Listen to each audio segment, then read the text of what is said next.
Hello friends, welcome to GSP all in all channel. இன்றைக்கி இந்த வீடியோவில் நம் சிறுநீரகங்களின் நலனை பற்றி பார்க்கலாம் வாங்க. சிறுநீரகங்கள் நமக்கு 2 இருக்குதுன்னு உங்களுக்கு தெரியும். இதில் 10 லட்சம் நெஃப்ரான்கள் உள்ளன. இது நம் உடலின் துப்புரவு தொழிற்சாலையாக செயல்படுகின்றன. நம் உடம்பில் உள்ள அதிகப்படியான நீர், உப்பு, நச்சுக்கள், மருந்துகள் முதலியவற்றை வெளித்தள்ளுகின்றன. இது நம்ம இதயம் எப்படி தொடர்ச்சியாக வேலை செய்தோ அதே போல் வேலை செய்கின்றன. இது செயல்படவில்லை என்றால் நாம் உயிரிழக்க நேரிடும். அல்லது டயாலிசிஸ், கிட்னி டிரான்ஸ்பிளான்ட் என்று பெரிய மன உளைச்சல் மற்றும் பொருட்செலவிற்கு ஆளாக நேரிடும். நம்ம தமிழ்நாட்டில் 30% பேர் இந்த கிட்னி டிசீஸால் பாதிக்கப்பட்டுள்ளதாக ஷாக்கிங் ரிப்போர்ட் இருக்குது. அதனால் நம்ம கிட்னியை நம்ம எப்படி பாதுகாப்பாக வச்சுருக்கணும் அப்படிங்கிறத பற்றி இப்போ பார்க்கலாம். நம்ம கிட்னி ஹெல்த்தியாக சரியாக இயங்க நாம் என்ன பண்ணணும்னு ஃபஸ்ட்டு பார்க்கலாம்.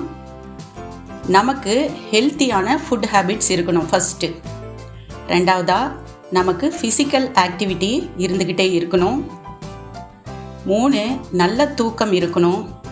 புகைப்பிடிக்கக்கூடாது, மன அழுத்தம் இருக்கக்கூடாது, சர்க்கரை வியாதி, இரத்த அழுத்தம், இதய நோய்கள் இதெல்லாம் இருந்துச்சுன்னா அதை கட்டுக்குள்ளே வைத்திருக்கணும். மெயினாக இங்கே வலிக்குது அங்கே வலிக்குது அப்படின்னு சொல்லி அடிக்கடி பெயின் கில்லர் மாத்திரைகளை நாம் உட்கொள்ளக்கூடாது. சுய வைத்தியம் செய்யக்கூடாது. 2.5 3 லிட்டர் அளவு தண்ணீர் டெய்லி நம்ம குடிக்கணும். உப்பு குறைவாக சாப்பிட வேண்டும். ரீனல் விட்டமின்ஸ் என்று சொல்லக்கூடிய B குரூப் விட்டமின்ஸை நாம் அதிகமாக எடுத்துக்கணும். அதாவது B1, B2, B6, B12 இதுதான் ரீனல் விட்டமின்ஸ். இதை ஃபுட்டு மூலமாக இதை எடுத்துக்கணும்.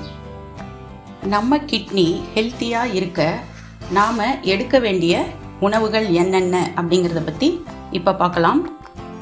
மீன்கள், முட்டை, வாழைப்பழம், ஆரஞ்சு, திராட்சை, அன்னாசிப்பழம் போன்றவை நாம் அடிக்கடி சேர்த்து கொள்ள வேண்டிய உணவுகள். முள்ளங்கி, வாழைத்தண்டு, வெள்ளரி, பார்லி போன்றவை கிட்னிக்கு ஏற்ற பெஸ்ட் உணவுகள் என்று சொல்லலாம். வாரம் 2 முறை முள்ளங்கி சாம்பார், வாழைத்தண்டு பொரியல் நாம் சாப்பிட வேண்டும். கிட்னியில் சிலருக்கு கல் இருக்கும். அப்படி கல் இருக்கிறவங்க என்ன பண்ணலான்னா, வாழைத்தண்டு ஜூஸ் எடுத்து வெறும் வயிற்றில் 1 நாள் விட்டு 1 நாள் குடிக்கணும். அதே மாதிரி எலுமிச்சை சாற்றில் தேன் கலந்து தினமும் குடித்து வரணும். இந்த மாதிரி அவங்க செஞ்சுட்டு வந்தாங்கன்னா கிட்னியில் உள்ள கல் எளிதாக யூரின் வழியாக கரைந்து வெளியேறும். சரி, நமக்கு கிட்னி சரிவர வேலை செய்யவில்லை என்பதை எவ்வாறு அறியலாம்னு பார்க்கலாம். இப்போ கிட்னி சரியாக வேலை செய்யாதவங்க எப்படி இருப்பாங்கன்னா, எப்பவுமே டல்லாக இருப்பாங்க. ஒரு சுறுசுறுப்பு இருக்காது அவங்களுக்கு. அவங்களுடைய ஸ்கின் ட்ரையாக இருக்கும்.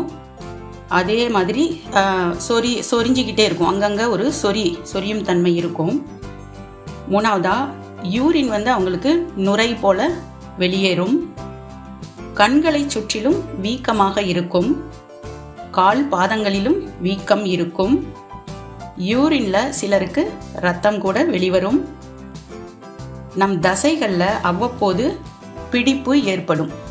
இந்த மாதிரி அறிகுறிகள் தென்பட்டால் உடனே தாமதிக்காமல் சிறுநீர் மற்றும் இரத்த பரிசோதனை செய்து கொண்டு மருத்துவரை நம்ம அணுக வேண்டும்.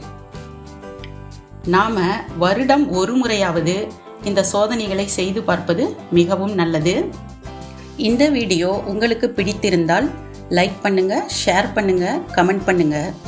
இதுவரை சப்ஸ்கிரைப் செய்யாதவர்கள் சப்ஸ்கிரைப் செய்து கொண்டு சேனலுடன் இணைந்திருங்கள். நன்றி.